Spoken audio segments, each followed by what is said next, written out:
Hey everyone, thanks so much for tuning in. In today's video we're going to take a look at one of the new models from Rike Knives, and this is a company out of China, and this is actually going to be the second video I've done on this particular brand. But let's jump into the specs real quick. I'm going to give you a little bit of background about how this knife came to me here, and then we'll get into the overall impressions and details per usual. So this is a titanium frame lock flipper. It's done in the Kwaiken style, as you can see, so the blade is completely encased in the handle for a very slim package essentially.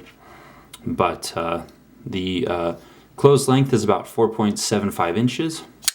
Blade length is just about 3.75, giving us an overall length of around 8.5 inches there. Blade steel's S35VN on this particular one, although they do have examples in M390 as well. The thickness in the pocket, or kind of the thickness in this direction here, is just about 0.5 inches, and this does weigh in at about 4.1 or so ounces. So yeah, that's those are the specs for the most part. As you can see, it is for tip-up, right-handed carry only, and does use somewhat a low-profile flipper tab and so forth. But let's just briefly chat about how this one came into my possession, because it does play into the reason as to why I wanted to do this video. So, if you guys remember, I did do a video a couple months back on another Rike model. There were a few problems with the knife. First and foremost, I received a different knife than I had ordered, but I thought, what the hell, I'll just do a video anyway. And the fit and the finish, the action were all quite good on that particular model, but it did have a glaring error where you could stab your finger in the closed position because they tried to maximize the blade to handle ratio just a bit too much, and so you could actually poke yourself on the tip of the blade. This knife obviously doesn't have that error, but anyways, for those reasons, I wasn't terribly thrilled. But since that time, a few things have changed. First and foremost, I suppose, is that they're coming out with newer, more interesting models. But secondly, they now have an American U.S. distributor, and his name is Brennan. And Chris, many of you may know him via Instagram, where he is Darth_Blader, or Darth Blader on Instagram.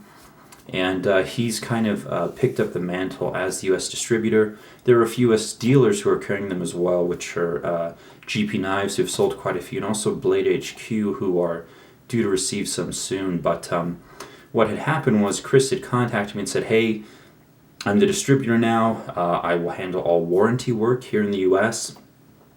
He also does another level of quality control before the knives go out to individual buyers or to those U.S. dealers that we mentioned. So because of those reasons, and Chris asked me if I would like to take a second look now that he felt this was a much better offering, I said, sure, why not? So this particular one's on loan from Chris. They're now U.S. distributor, and he really does seem like a great guy. I'm sure that his customer service is going to be excellent for any quality control issues. But anyways, we had a long conversation, so I do appreciate his time. But anyways, so those are the reasons that I decided to take a second look, and I'm glad that I did. As far as my overall impressions on this particular knife go, it's a very interesting take on the Kwaiken design. It has quite a bit of detail work. This particular example also has a number of different finishes on it, just to showcase what they can do in terms of anodizing and finishing and so forth. But very streamlined, very slender, kind of has the look of, I don't know, maybe a stealth bomber or something, with all the different angles and details in the knife. But I do quite like it. Flipping action is great. It does employ, stainless steel lock insert, no wiggle, but overall I'm actually quite happy with the knife. I think this would fit into your collection or as a solo knife as an excellent EDC, almost a gentle, full-size gentleman style of knife here. So yeah, I guess that's pretty much it for the overall impressions. Pretty much any problems that I might have had with the first one that I reviewed, I do feel that they've been addressed and corrected with these newer offerings. And this is what I would call maybe one of 4 new designs that fit into the same design language. Those other models, so this is the 1507S or 1507.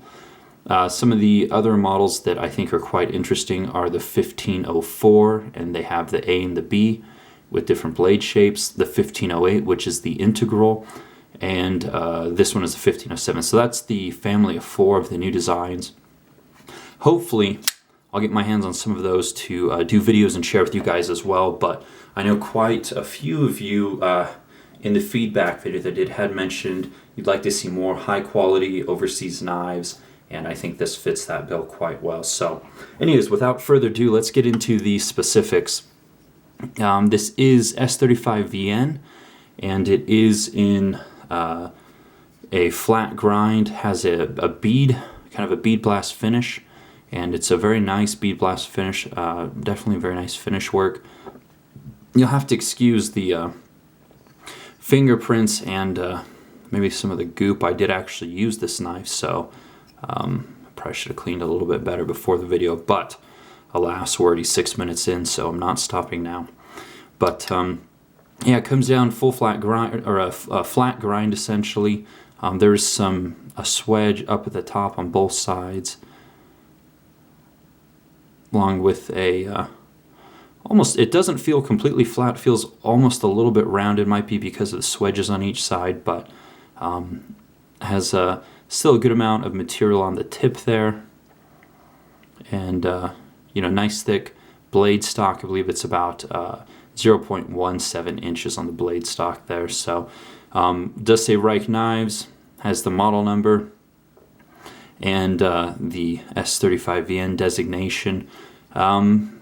Could be a little bit nicer. I mean, they could use a different font, maybe dial down the size a little bit, but you know, not really a huge deal overall. Now the blade stops are quite interesting. 2 pieces of titanium, a lot of details in those blade stops there. So they do function in the open position. As you can see, they nestle into the top, make for an interesting interface between the blade and the handle, and then I do believe that they contact in the closed position as well on the bottom of the frame. So yeah, but interesting blade stops, titanium, anodized this nice blue. Again, this is just one. This one's kind of a combination of different types of finishes here, of different colors. So if you go check the stock at GP Knives, you'll see that they have quite a few different finishes. I don't think there were 2 the same of the initial batch that GP Knives received. So flipper tab, very low profile, does have some nice jimping so you don't slip on it. The Boker Kwaiken, which is another Kwaiken that's very popular right now. One of my biggest issues with that knife is the lack of jimping, and I've slipped numerous times while handling friends' Kwaikens, and I think this one has essentially the same size flipper tab, but that nice jimping there does allow you to not slip. So really like that on low profile flipper tabs. I really think it's a necessity. So nice keen edge, very sharp, no problems with that in the slightest. So now up at the top of the spine of the blade, there's no jimping. They do have this kind of little divot or golf ball style pattern. Doesn't necessarily provide really any traction, but it does give you a spot to rest your thumb while holding the knife. So I think this is nicer than just leaving it flat or blank. I suppose they could have put in jimping, but I'm not quite sure that was the design intent for this particular knife. It's not a high traction, stab 2x4s type of application, I suppose. So interesting. I haven't seen this done before. I like it. It works well. As far as EDC use, basic use, it's just fine. So Yeah. All right, moving right along, let's go to the handles, as this is where I think the knife really shines. As you can see, it does have kind of a crown here in the middle, and then it rolls down, different interfaces here, but it gives it a very comfortable in the hand type of feel. So you've got the crown here, one angle, and then two to take it further down. So it's almost a rudimentary form of contouring, I suppose, but works well in the hand, very comfortable. I do love this this almost like an antique bronze type finish. Very beautiful. I really like this color, and then the greens, I think they go well with it. Again, this is just a knife to showcase all the different finishes. You may or may not love all the finishes together on this particular knife with all the colors, but I do love this bronze. I think it's quite beautifully done. So just kind of a standard Torx pivot here. Connections on both sides. Flat face, does protrude a tiny bit, but I think that adds to almost the character of the knife. Same thing here on the ones at the butt of the knife. They protrude a little bit as well, but don't really affect the feel in the hand in the slightest. So anyhow, you can see some of the nice CNC lines and so forth. And then, I don't know if you'll be able to detect, there's slight hints of color around the edges of everything as well, almost like a purple. There really is just a lot of detail. Some chamfering here where the flipper tab is for flipping comfort. This one doesn't, I missed. This one doesn't, no sharp edges, doesn't irritate the finger at all. So back spacer, again, carries the same kind of 4 circular patterns that you find here on the spine of the blade. And then those are carried over to an extent in the pocket clip. Now the pocket clip is somewhat recessed to an extent. Hopefully you can see that here, but yeah, it doesn't, they basically milled out a pocket so the pocket clip can sit a little bit lower in the handle. And so you can't really feel it in the hand at all. It doesn't bother in the slightest, but has good spring tension.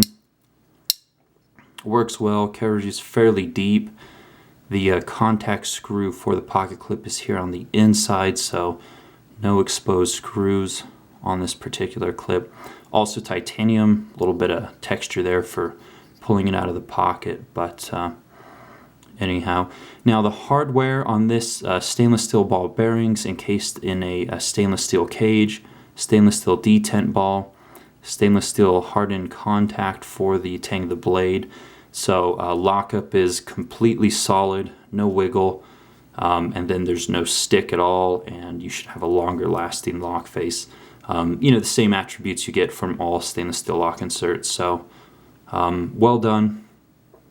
Lockup is about maybe 40% or so.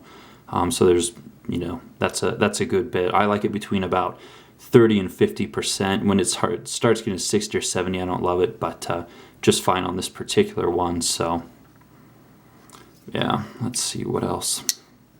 There is a small hole here for a lanyard. It'll just go through this one side if you want a lanyard attached to this. But yeah, lots of nice finish work, lots of nice colors, nice anodizing. Really interesting knife, but I really do like the Kwaiken style. I like the amount of detail on this one. It just takes up so little real estate in the pocket. And, you still have a full-size, capable knife that's comfortable in the hand. This cutout right here locks in the first finger quite well. So you do feel like you have control over the knife. And then as it thins out towards the back, again, fairly ergonomic. So, yeah. Here it is in my extra large hands. Again, plenty of space if need be, so you probably never have a reason to hold it in this grip, but it's comfortable there as well. So anyways, good action. It does flip really well. Now, when I talked to Chris, again, the US distributor, he did say that down the line they'll probably be upgrading to stainless or ceramic bearings and ceramic detent. But for now, their main focus is just on, the components they use to make sure the quality and the fit and the finish continues to be excellent or exceptional. So, yeah, really no glaring omissions. I mean, I'd love it if this one did have the ceramic, but that'll come in due time. And then maybe finding a way to make the text a little more attractive. But again, it's not a make or break on the knife at all. So, I'd check out some of the ones available on GP or Blade HQ to see all of the different finish options that they've utilized thus far. And then hopefully I'll be doing a video on the other models, the 1504s and the 1508. The 1508 being an integral really does excite me quite a bit. I am a huge fan of the integral knives and have been since my original Lion Steels, also which I have videos on from probably a few years back now. But anyways, that's pretty much it.